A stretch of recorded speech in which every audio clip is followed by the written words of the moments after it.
دیکھیے کہ سینہ بھی نہ تو ہاتھوں کو اوپر چڑھانے کی ضرورت ہے. کئی لوگوں کو میں نے دیکھا کہ وہ ہاتھوں کو اوپر رکھے ہوئے ہوتے ہیں، یہ نہیں رکھنے کا طریقہ. ٹھیک ہے. کئی لوگ اپنے کندھے بھی ساتھ سکیڑ لیتے ہیں اور وہ سمجھتے کہ شاید بہت ہی اونچا چڑھا کے اوپر رکھنا مراد ہے. اس میں آپ دیکھیے کہ نارمل اور نیچرل طریقے سے کھڑے ہوں. عورتوں اور مردوں کی نماز میں کوئی فرق نہیں. رسول اللہ صلی اللہ علیہ وسلم نے فرمایا، نماز اسی طرح پڑھو جس طرح تم مجھے نماز پڑھتے ہوئے دیکھتے ہو. یعنی ہو بہو میرے طریقے کے مطابق سب عورتیں اور سب مرد نماز پڑھیں. سلو جمع کا صیغہ ہے، جیسے یا ایھا الذین آمنوا ہوتا ہے جس میں سب شامل ہوتے ہیں. پھر اپنی طرف سے یہ حکم لگانا کہ عورتیں سینے پہ ہاتھ باندھیں، مرد زیر ناف. عورتیں سجدہ کرتے وقت زمین پر کوئی اور شکل اختیار کریں، مرد کوئی اور. یہ دین میں مداخلت ہے.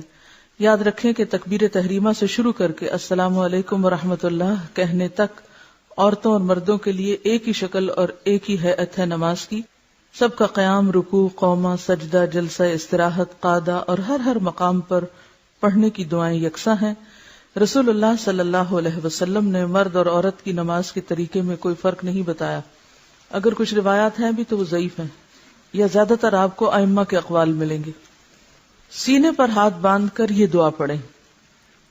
حضرت ابو ہریرہ رضی اللہ عنہ روایت کرتے ہیں کہ رسول اللہ صلی اللہ علیہ وسلم تکبیر اولی اور قرات کے درمیان کچھ دیر چپ رہتے، اللہ اکبر اور سورۃ فاتحہ کے درمیان کچھ دیر چپ رہتے.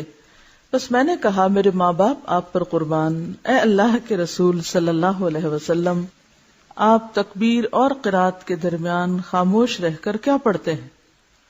آپ نے فرمایا میں یہ پڑھتا ہوں، اللہم باعد بینی و بین خطایای کما بعدت بین المشرق والمغرب، اللہم نقنی من الخطایا کما ینقی الثوب الابیض من الدنس، اللہم اغسل خطایای بالماء والثلج والبرد.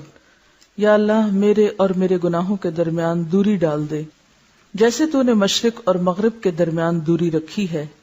اے اللہ مجھے گناہوں سے اس طرح پاک کر جیسا کہ سفید کپڑا میل سے پاک کیا جاتا ہے. اے اللہ میرے گناہ اپنی بخشش کے پانی، برف اور اولوں سے دھو ڈال. اصل میں پانی کے بعد برف اور اولوں کا ذکر جو ہے یہ طہارت میں مبالغہ بھی ہے. اگر آپ نے کہیں برف گری ہوئی دیکھی ہو تو آپ کو اندازہ ہوگا کہ اس کے بعد فضا جس طرح صاف ہوتی ہے اور پورا ایٹماسفیئر جس طرح کلیئر ہوتا ہے وہ صرف بارش سے بھی نہیں ہوتا. یعنی جتنی پولوشن برف باری کے بعد ختم ہوتی ہے اور جس طرح ہر طرف سفید چادر تن جاتی ہے اور رات کے وقت بھی ایسی گلیئر اٹھتی ہے اس سفید برف سے کہ یوں لگتا ہے کہ دن چڑھا ہوا ہے یا کہیں نہ کہیں تیز چاند چمک رہا ہے. کہ صف میں دائیں جانب کھڑے ہونے کی فضیلت. حضرت عائشہ سے مروی ہے آپ صلی اللہ علیہ وسلم نے فرمایا، تحقیق اللہ تعالیٰ اور اس کے فرشتے رحمت بھیجتے ہیں دائیں طرف والی صفوں پر. یعنی نماز میں جہاں اور چیزیں فضیلت کا باعث ہیں وہاں دائیں طرف کھڑے ہونا بھی فضیلت کا باعث ہے. آپ صلی اللہ علیہ وسلم نے یہ بھی فرمایا، توسط الامامہ وسد الخلل، کہ امام کو اپنے درمیان میں رکھو. یعنی جب صف بنائی جائے تو جو شخص نماز پڑھا رہا ہو وہ دونوں طرف کی صف کے بالکل عین وسط میں ہو. توسط الامام، وسط سے، وسد الخلل، اور تمام گیپس فل کر لو، کوئی بھی جگہ بیچ میں خالی نہ ہو. اس میں یہ ہے کہ مثال کے طور پر اگر کسی کا وضو نہیں رہا یا کسی بھی وجہ سے بیچ میں سے کوئی شخص کسی مجبوری کے تحت نکلا ہے، ویسے تو آپ کو معلوم ہے کہ جان بوجھ کے نماز توڑنا اور نماز چھوڑ کے صف توڑ کے نکلنا بہت بڑا گناہ ہے. لیکن اگر کسی کا وضو ہی نہیں رہا تو وہ وہاں کھڑے ہو کر کیا کرے گا، اسے تو نکلنا ہی ہے. تو ایسی صورت میں اگر وہ نکلتا ہے تو بیچ میں خلل نہیں ہونا چاہیے، یعنی اس گیپ کو فوراً فل کرنا چاہیے. اور اس کو فل کرنے کا طریقہ یہ ہے کہ امام کی طرف سے رکا جائے. مثلاً اگر دائیں طرف سے کوئی شخص نکلا ہے تو اب یہ نہیں ہوگا کہ بائیں طرف والی ساری صف اس طرف کو چلے گی. امام اپنی جگہ پر کھڑا رہے گا اور امام ہی کو سینٹرل پلیس پہ رکھ کے جہاں سے خلل ہوا ہے اس طرف سے لوگ امام والی سائیڈ پر آنا شروع کر دیں. یعنی نماز میں ایک آدھ قدم چل کر اپنے رائٹ یا لیفٹ جدھر سے بھی خالی ہوئی ہے فوراً مل جانا چاہیے. اگر وہ جگہ خالی رہی تو یہ بھی نماز کے اندر خلل کا سبب ہوگا۔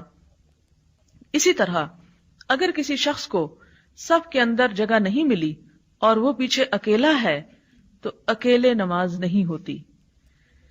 ابو داؤد کی روایت ہے، ایک شخص کو آپ صلی اللہ علیہ وسلم نے پیچھے اکیلے کھڑے ہو کر نماز پڑھتے ہوئے دیکھا تو آپ نے فرمایا کہ وہ نماز دوبارہ پڑھے، کیونکہ اگر وہ جماعت سے امام کے ساتھ نماز پڑھ رہا تھا اور پھر اس نے اکیلے ہی نماز پڑھ لی تو اس کی نماز ہوئی ہی نہیں۔ پھر اسی طرح صف بندی کے مراتب کہ صف کس طرح بننی چاہیے، اس میں آپ صلی اللہ علیہ وسلم نے فرمایا لِيَلِيَنِي مِنْكُمْ أُولُو الْأَحْلَامِ، چاہیے کہ ساتھ رہے میرے بالغ لوگ، احلام والے یعنی بالغ، یعنی اگلی صف میں نابالغ بچوں کو نہیں کھڑا ہونا چاہیے اور اسی طرح اگلی صفوں میں بھی نہیں کھڑا ہونا چاہیے، بچوں کی صفیں پیچھے ہونی چاہیے۔ اس کی وجہ یہ ہے کہ بڑوں اور بچوں کی نماز میں کنسنٹریشن ایک طرح نہیں ہوتی، بچے بچے ہیں اور بڑے بڑے ہیں، اسی لیے آپ نے جو ترتیب سکھائی وہ یہ کہ اگلی صف میں اولو الاحلام والنہا اور عقل مند لوگ، ثم الذین یلونہم ثم الذین یلونہم، پھر اس کے بعد وہ جو ان سے کمتر ہوں اور کمتر ہوں، حتیٰ کہ سب سے پچھلی صفوں میں بچے جو ہیں یا کم عمر کے لوگ ہیں وہ پیچھے رہیں۔ اور اس میں جو دو چیزیں بتائی گئی ہیں، ایک ہے اولو الاحلام اور والنہا، نہا کہتے ہیں عقل کو، یعنی جو علم کے اعتبار سے یا عقل کے اعتبار سے یا سمجھ بوجھ کے اعتبار سے جیسے جیسے مراتب ہیں ویسے ویسے صفیں بننی چاہیے، کیونکہ اگر اگلی صف میں خلل ہو اور کنسنٹریشن نہ ہو تو پیچھے ساری نماز سب لوگوں کی خراب ہوگی، اس لیے اس چیز کا بھی لحاظ رکھنا ضروری ہے۔ ہم سب کو سوچنا چاہیے کہ قرآن کی کس حکم کو میں ابھی تک نہیں مان پا رہی، تو آپ دیکھیں گے اس کے پیچھے رکاوٹ کیا ہے۔ اس کے پیچھے رکاوٹ ہمارا اپنا نفس ہے، ہمارا اپنا دل ہے۔ جس چیز کو ہمارا دل مان جائے، چاہے ساری دنیا اس کو برا بھلا کہتی رہے، ہم کر لیتے ہیں۔ ایک لڑکی اگر اپنا گھر چھوڑ کر بھاگتی ہے تو گھر والوں کی پروٹیکشن، عزت، جو اس کو سہولتیں وہاں ملی ہوئی ہیں، وہ ساری چیزیں چھوڑ کر صرف ایک بات سے ناراض ہو کر کے اس کی بات کوئی نہیں مانی گئی، وہ گھر چھوڑ کے چلی جاتی ہے۔ یا کسی لڑکے کی محبت میں گرفتار ہو کر ماں باپ کو اور عزیزوں رشتہ داروں اور زندگی کی ہر سہولت کو چھوڑ کر چلی جاتی ہے، تو اس نے بھی دراصل کیا کیا ہے؟ نفس کو الہ مانا ہے نا، اپنے نفس کو پوجا ہے، دل کی خواہش کے پیچھے ہر چیز قربان کر ڈالی۔